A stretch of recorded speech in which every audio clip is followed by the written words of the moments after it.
Entonces, en las calderas en las que trabajé, no consideramos el recubrimiento duro y la razón es que para la aplicación específica, las unidades en las que trabajé utilizaban carbones con alto contenido de cenizas y cenizas extremadamente abrasivas y el recubrimiento duro crea un patrón irregular en cuanto a la suavidad, por así decirlo, y eso genera pequeños lugares donde se forman remolinos.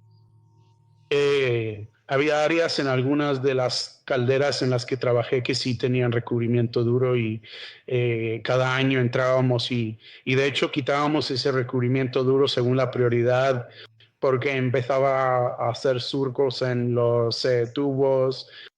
Cuando empiezas a reemplazar partes sometidas a presión y en calderas de lecho fluidizado circulante, te encuentras con todo tipo de problemas porque tienes que alinear los tubos. Hay ciertos procedimientos que se deben seguir. Si la alineación de los tubos no se hace correctamente, vas a terminar con problemas de erosión o surcos durante el resto de la vida útil de esas partes sometidas a presión, lo cual es extremadamente difícil de arreglar. La instalación más reciente en la que estuve era una unidad de biomasa. Quemábamos un 100% de residuos clasificados de construcción y demolición. Un entorno muy desafiante, muy desafiante. No solo teníamos un problema de erosión en el conductor, sino que también teníamos un aspecto de corrosión relacionado con eso. Así que realmente teníamos un mecanismo de corrosión, erosión ocurriendo allí, y no solo estaba afectando las típicas áreas pequeñas alrededor del refractario. Ya sabes, la interfaz entre el refractario, los tubos, las entradas de los ciclones y esas áreas específicas. Estábamos observando desgaste de los tubos en grandes áreas de la unidad. Así que teníamos un área muy grande que debíamos proteger y al hacerlo, ya sabes, el enfoque realmente pasó a ser evitar llegar al punto en el que tuviéramos que hacer grandes reemplazos de paneles. Y ya sabes, respecto a tu punto sobre el costo de la parada, cuando estás hablando de decenas o cientos de miles de dólares por día en términos de producción perdida, tu punto es muy válido en que el costo real del mantenimiento, el costo real de la aplicación, el costo real de la mano de obra es realmente pequeño en comparación con los costos de producción perdida. Así que en cualquier lugar donde puedas reducir un día de la parada, incluso si cuesta más hacerlo, para reducir ese tiempo de parada, hay un retorno de inversión obvio. Cuando miras los ahorros operativos y el costo del tiempo de producción perdido. Mi experiencia muy temprana con CFE fue en Gladfelter, en Spring Grove, ¿eh? Y esa unidad se instaló en el 89, 90. Así que esa fue una de las primeras CFV y ya sabes, eso fue en los días en que nadie sabía, ¿eh? No sabíamos lo que no sabíamos. Sabes, ellos iban aprendiendo sobre la marcha con estas unidades y entonces teníamos, y esto fue en realidad antes de que yo me involucrara en el departamento de servicios públicos allí, pero estaban teniendo fugas en los tubos, en la interfaz entre el refractario y el tubo, y ya sabes, lo cual es común. Se forma ese remolino, se produce la erosión y terminas con fugas en los tubos.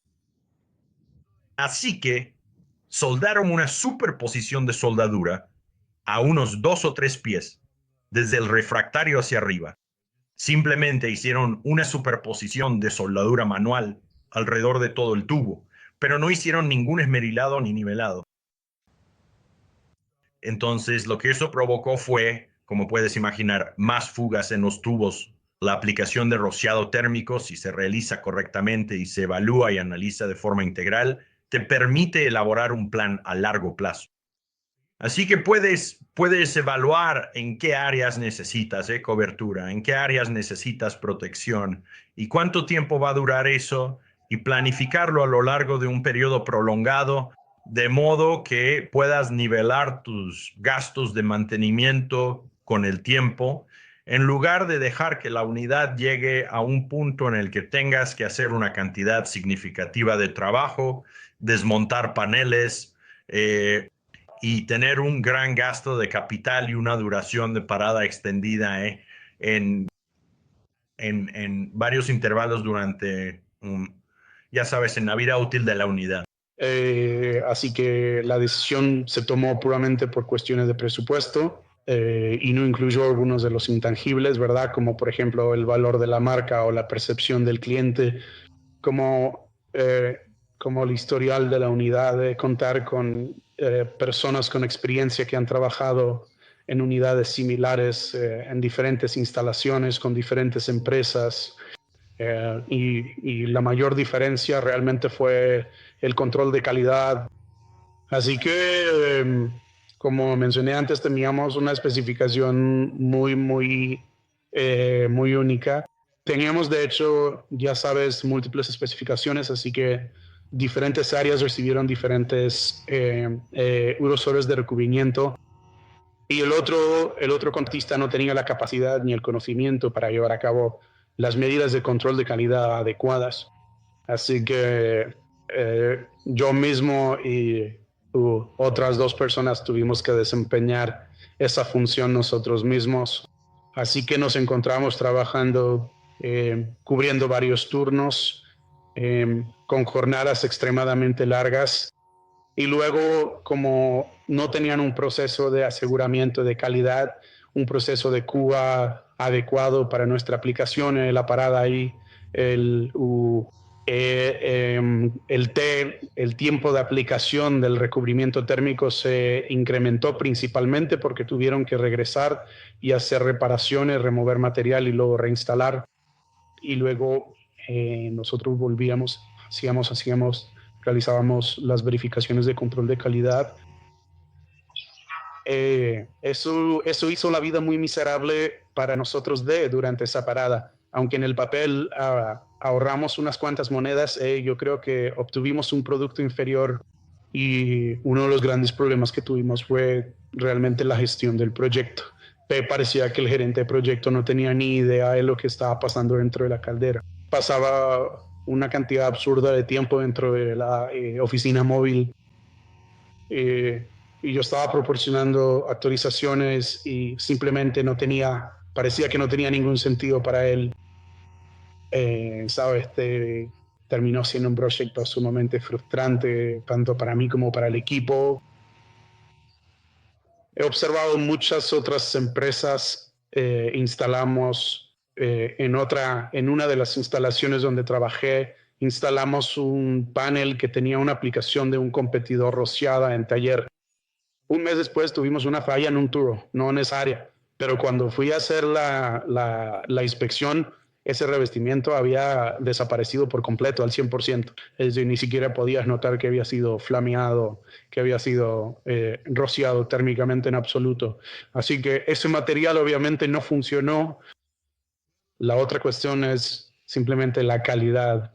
No hay nada peor en el mundo que instalar. Quieres una especificación de 20, digamos que quieres una especificación de 20 milésimas, haces tu inspección y son 5 milésimas. No hay nada peor que eso.